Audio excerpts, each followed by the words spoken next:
Start. महोदय, भौतिक जीवन और आध्यात्मिक जीवन में श्रेष्ठ क्या है?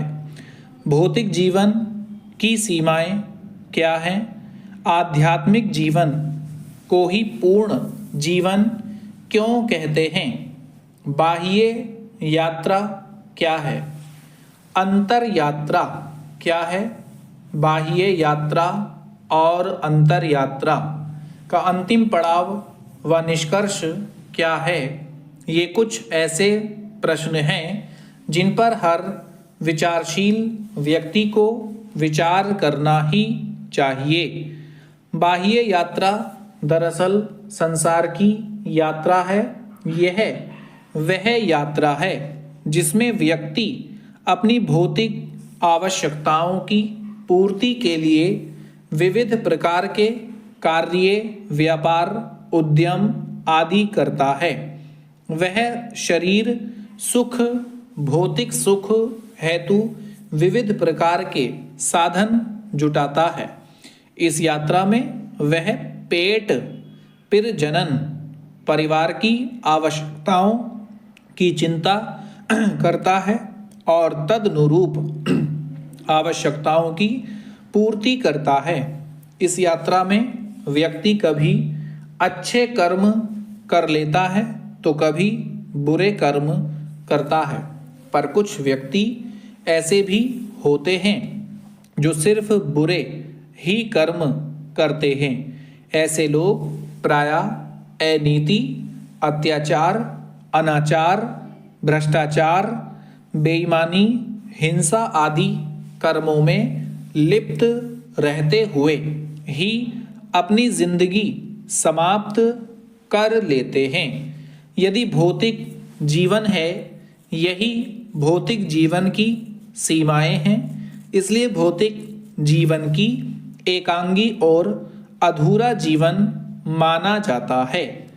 मात्र देह के लिए जिया गया जीवन ही भौतिक जीवन है।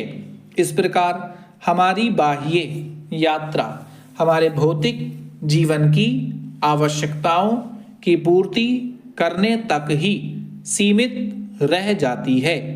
इस अंतर यात्रा में, इस भौतिक जीवन में फलासक्ति व कर्तापन की भावना से प्रेरित कर्म करने के कारण लोग कर्मों से मिलने वाले अच्छे बुरे फलों के प्रति अत्यधिक आशंकित व चिंतित होते हैं। परिणाम स्वरूप उनकी एकाग्रता, कार्यकुशलता, कार्य क्षमता प्रभावित होती है और वे जीवन में असफल होते हैं। उनकी असफलता उन्हें अंदर से इस कदर तोड़ डालती है कि वे कोई बड़ा पुरुषार्थ नहीं कर पाते हैं। आशा के अनुरूप कर्म फल मिलने पर वे हर्ष में डूब जाते हैं, तो आशा के विपरीत कर्म फल प्राप्त होने पर वे घोर निराशा में डूब जाते हैं। संसारी लोग मान सम्मान मिलते ही गर्व से फूल उठते हैं और अपमान पाते ही मूर्छित होकर गिर पड़ते हैं। अधिकांशतः बुरे कर्मों में लिप्त रहने के कारण ऐसे लोग बुरे कर्मों से मिलने वाले दुष्परिणाम की चिंता में डूबे हुए व भय से भरे हुए होते हैं। उनके द्वारा किए गए बुरे कर्म उन्हें हमेशा डराते और भयभीत करते हैं।